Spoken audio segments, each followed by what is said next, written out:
Andrew Lack touched down at NBC News for a second tour of duty in the spring of 2015, just as NBC was grappling with a crisis born out of a false claim Brian Williams made on the company's flagship, NBC Nightly News.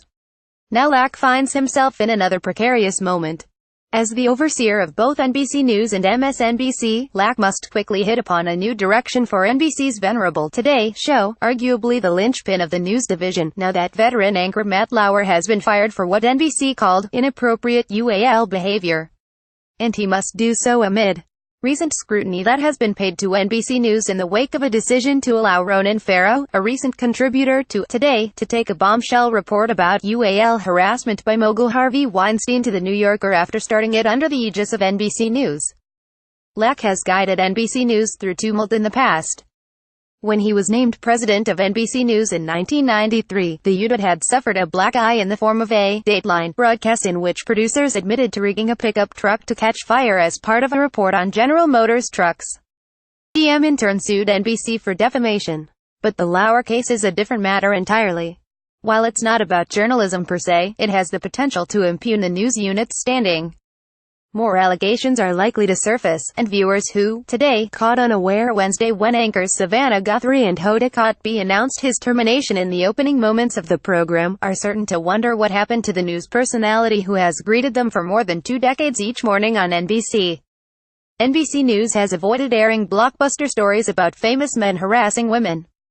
In the fall of last year, Donald Trump, then a presidential candidate, was caught on a 2005 outtake from NBC's Access Hollywood, bragging to correspondent Billy Bush about duly assaulting and harassing women. As NBC News started to vet the information, it lost control of it. Someone, the identity of whom has yet to be revealed, sent a copy to The Washington Post, which made it available to the public within hours. NBC News ceded ownership of a major news story, though it was the first to air it on TV.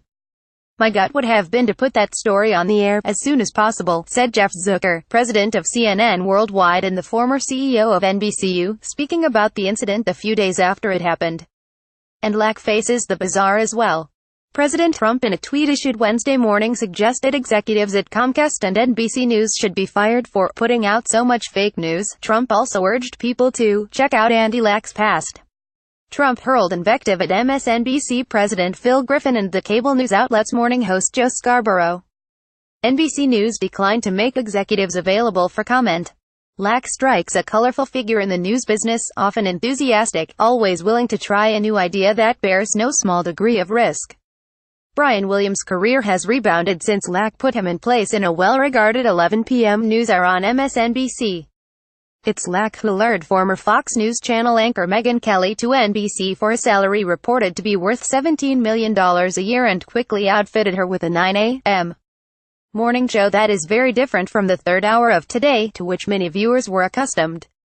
It's also under Lack that MSNBC, often known for its progressively themed primetime programming, has tested out anchors who don't hew to the network's template. Greta Van Susteren, the former Fox News Channel host, didn't get satisfactory ratings during less than 7 months in MSNBC's 6 p.m. slot. But Nicole Wallace, a former communications official in the George W. Bush White House, has thrived since taking over MSNBC's 4 p.m. hour in April of this year. Under Lack's direction, MSNBC's daytime schedule has dropped the liberal lens on the news and instead become a showcase for NBC News reporting. Hallie Jackson, Katie Tur, Craig Melvin, and others have expanded their profile and the network's primetime ratings have soared in a post-Trump landscape. But Today is not a cable news channel that can be tweaked hour by hour. It's an institution. And Lack, NBC News President Noah Oppenheim and other executives will have to move quickly and decisively to keep that ship moving. When an anchor leaves one of the big broadcast morning programs, it upsets a viewer's morning routine. Some member of the audience may get a wandering eye, and prove willing to check out Chris Cuomo and Allison Camerata on CNN's New Day, or Robin Roberts, George Stephanopoulos and Michael Strahan at ABC's Good Morning America. Lack has long proven eager to hit home runs. But with the viewership for Today at stake and questions lingering over why NBC News has seemed reluctant to pursue allegations of UAL harassment, the news executive can't afford to miss during his next time at bat.